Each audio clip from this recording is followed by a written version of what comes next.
ফিলিস্তিন সহ বিশ্বের 7টি দেশের নাগরিকদের যুক্তরাষ্ট্রে প্রবেশের ওপর পূর্ণ নিষেধাজ্ঞা আরোপ করেছে ট্রাম্প প্রশাসন। নিষেধাজ্ঞার আওতায় থাকা দেশগুলো হলো বুর্কিনা ফাসো, মালি, নাইজার, দক্ষিণ সুদান, সিয়েরা লিওন, লাউস ও সিরিয়া। জিও নিউজের এক প্রতিবেদনে জানানো হয়, মঙ্গলবার ওয়াশিংটনের হোয়াইট হাউস থেকে প্রকাশিত এক সরকারি বিবৃতিতে এই সিদ্ধান্তের কথা জানানো হয়েছে। বিবৃতিতে বলা হয়, জাতীয় জননিরাপত্তার ঝুঁকি বিবেচনায় যুক্তরাষ্ট্র ও মার্কিন নাগরিকদের সুরক্ষা নিশ্চিত করতে এই পদক্ষেপ নেওয়া হয়েছে।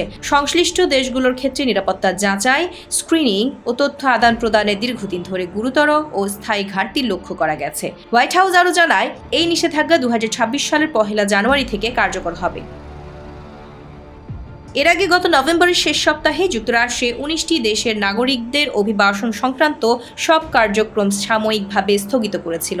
গত 4 ডিসেম্বর মার্কিন স্বরাষ্ট্রমন্ত্রী ক্রিস্টি নোম এক সাক্ষাৎকারে জানান, ভবিষ্যতে নিষেধাজ্ঞার তালিকায় থাকা দেশের সংখ্যা অন্তত 32টিতে উন্নীত করার পরিকল্পনা রয়েছে, যদিও অতিরিক্ত দেশগুলোর নাম প্রকাশ করা হয়নি। সম্প্রতি অস্ট্রেলিয়ার সিডনি বন্ডি সমুদ্র সৈকতে এক বন্দুকহামলায় 15 জন ইহুদি নিহত হওয়ার ঘটনার পর ফিলিস্তিনিদের বিষয়ে ট্রাম্প প্রশাসনের কঠোর পদক্ষেপ অনেকের কাছে অপ্রত্যাশিত ছিল না।